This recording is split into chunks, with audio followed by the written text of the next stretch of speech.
We don't need people like you visiting the United States anymore. Ձեզ նման մարդիկ Միացյալ Նահանգներում այլևս անելիք չունեն, դուք ձեր ժողովրդին չեք ներկայացնում։ Թուրքիայի նախագահ Էրդողանին ուղղված այս խոսքերով բացեց կոնգրեսի լսումները ԱՄՆ-ի կոնգրեսական Դեյնա Ռորաբահերը։ Լսումների ընթացքում Միացյալ Նահանգների օրենսդիրները քննարկում էին մայիսի 16-ին Վաշինգտոնում Թուրքիայի դեսպանի նստավայրի առջև տեղի ունեցած հանցագործությունը, որի ընթացքում կոնգրեսականների կարծիքով Ռեջեփ Էրդողանի անվտանգության աշխատակիցները հարձակվել էին ամերիկացի խաղաղ ցուցարարների վրա։ Մենք չենք ցանկանում խոսել մի մարդու հետ, ով փորձում է ստեղծել իսլամոֆաշիզմ սեփական երկրում եւ դառնալ գլխավոր ֆաշիստ։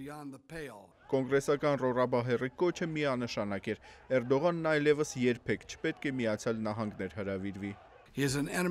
Նա թշնամին է այն ամենի, ինչին սատարում ենք մենք, ավելին, նա սեփական ժողովրդի թշնամին է։ Լսումների ընթացքում կոնգրեսական Սիսիլին ընդգծեց, որ Էրդողանի հրամանով թուրքական անվտանգության ծառայությունների ներկայացուցիչները Ամերիկայի տարածքում խախտել են ամերիկյան ժողովրդի սահմանադրական իրավունքները։ Իսկ կոնգրեսական Շերմանն անվանեց տեղի ունեցածը ԱՄՆ-ի ինքնիշխանության դեմ հարձակում։ Մինչև չստանանք անձամբ Էրդողանից պաշտոնական ներողություն, նույնիսկ չպետք է քննարկենք Թուրքիայի հետ նրանց հուզող խնդիրները։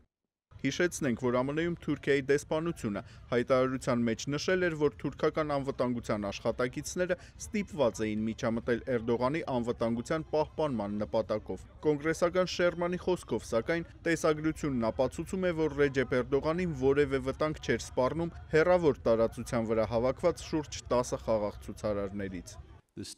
Դեսպանի հայտարարությունը սուտ է, որը փորձում է կոծկել ֆիզիկական ագրեսիան, եւ նա պետք է անհապաղ դուրս հրավիրվի մեր երկրից։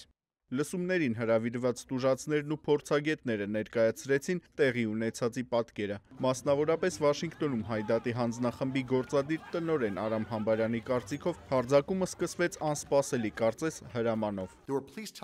Երբ ոստիկանները հրահանգում էին նրանց կանգ առնել, նրանք ուղղակի անտեսում էին այդ հրամանները բացարձակապես, մի բան, որ ես երբեք չէի տեսել ամերիկյան տարածքում։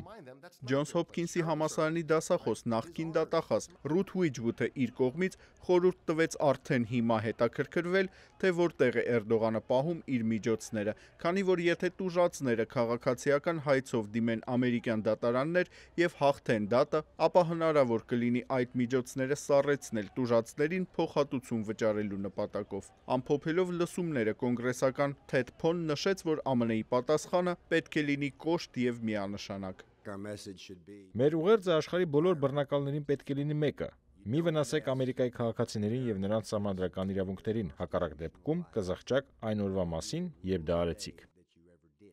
Արման Թարջիմանյան, Ամերիկայի ձայն, Վաշինգտոն։